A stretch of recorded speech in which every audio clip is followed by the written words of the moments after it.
작두신당의 정정은입니다.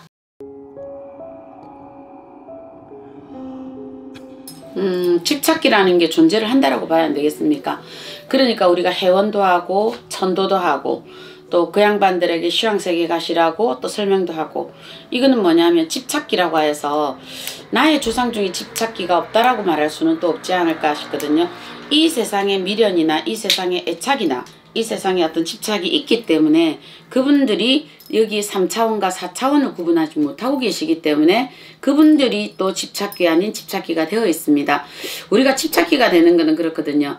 살아생전에 내가 누구에게 애착을 느끼느냐, 사랑을 느끼느냐, 집요한 어떤 사랑이냐, 아니면 집요한 나의 욕심이냐, 요 구분의 선도 사랑에서 구분이 돼야 되는 것 아닐까 싶거든요. 사랑도 이쁜 사랑이 있고 무서운 사랑이 있고 또 가두는 사랑이 있고 자기가 좋아하는 합리화적인 사랑이 있듯이 이것 또한도 마찬가지라고 보는 거거든요. 본인이 살아생전에 이렇게 그 구분의 선을 불분명하게 지었다라면 나는 예기치 않게 이 습관이 그냥 그대로 가기 때문에 이 세상에 대한 집착이 남아있을 수밖에 없거든요. 우리가 은행나무 침대가 대표적으로 그 황장군 아니세요? 그 양반이 그 침대 하나 지키느라고 그 500년인가 1000년인가 그렇게 있더라 아니에요. 이건 뭐냐 하면 결과적으로 그 영화를 보면 그 사람은 사랑했던 여인을 지키기 위해서 거기에 황장군은 있었지만 그 여인은 이 남자를 사랑하지 않았잖아요. 이 남자의 사랑은 집착이었다라는 거죠. 그래서 이걸 기다리고 있는 걸 보면 이 남자는 그 침대를 지키고 있을 때 이게 바로 집착귀가 된다라는 거거든요. 우리가 어쩌면 자식에게 애착을 느낄 때 애착인지 집착인지 구분을 해야 되고 부부간에도 또한 마찬가지이지 않을까 이래 보는 거거든요.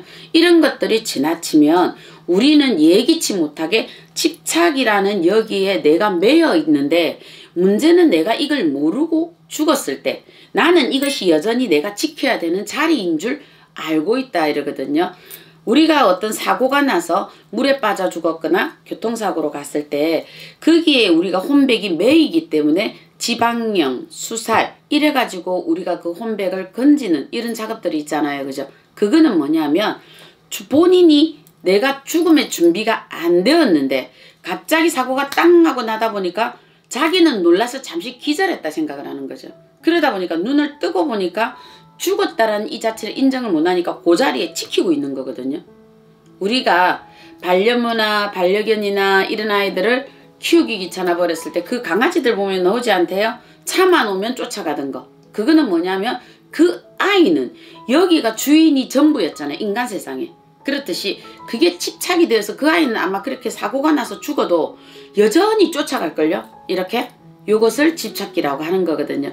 그래서 우리가 때로는 이렇게 내가 예기치 못하게 죽음에 대한 준비를 못하여 이렇게 집착에 매일 때 나도 모르게 거기에 묶여버린다 이렇게 표현을 하는 거예요. 그래서 천도가 있고 우리가 그래서 해원굿을 하고 이러는 거거든요. 우리가 이런 절차를 안 하려 그러면 금전에 대한 집착도, 우리가 자식에 대한 집착도, 공부에 대한 집착도 하지 말아야 된다 이래 보거든요. 정말 공부에 이 사시의 공부, 사시공부, 사시행시, 뭐 고시, 의시, 외시 이런 거 보시는 분들도 보면 우리가 여기서 10년, 20년 하시는 분도 더러더러 계시죠. 근데 이 양반들이 죽어서도 또 공부하시는가 합니까? 그러다 보니까 치식으로 보면 능가하지를 못하죠. 웬만한 사람들은 이겨내지를 못해요. 그런데 그 사람들은 공부에 대한 지식은 많을 뿐이나 이거를 풀어 헤쳐서 어디 세상에 펼쳐놓지를 못했기 때문에 이게 집착이 되는 거거든요. 그래서 재산도 우리가 요 정도 많이 재산이 있으면 그 압으로 터지기 때문에 물꼬를 빼주고, 내가 공부를 많이 했으면 요 공부도 남에게 행하여질 때 이 집착이 빠져나가. 이게 연습이에요. 이게 연습이 되어야 내가 집착이 벗어나는 거거든요. 그래서 이 연습들을 하라고 이렇게 어떤 하늘의 배려가 있어졌던 게 아닐까 싶거든요. 그래서 집착을 하지 않고 집착귀가 되지 않으려 그러거든. 내가 살고 있는 이 집도 때로는 내가 이렇게 10년 살지 20년 살지, 내가 살고 있는 자식도 나랑 20년 살지 10년 살지 모릅니다. 우리 다 놓아야 되는 이런 것들 연습들이 해야 되는 것에서 우리가 집착에서 벗어나는 집착 귀신이라는 오명은 안 쓰고 죽어야 되는 게 사람의 또 모습이지 않을까 그렇게 싶습니다. 그래서 오늘도 우리가 하나의 어떤 하루, 오늘 하루 24시간 나한테 주어졌으면 그 하루를 아낌없이 쓰고 아낌없이 죽자. 그래서 어떤 때 그때 한번 적었던 얘기들이 그런 얘기들이 있죠. 살 때는 살 것만 연구하고 죽을 때는 죽을 것만 연구해라. 그것이 사람으로 인간으로 가장 잘 살아가는 단계가 될 것이다. 그렇게 보셨거든요. 그러니까 오늘도 그렇게 열심히 사셨으면 합니다. 네, 작두신당의 정정은이었습니다.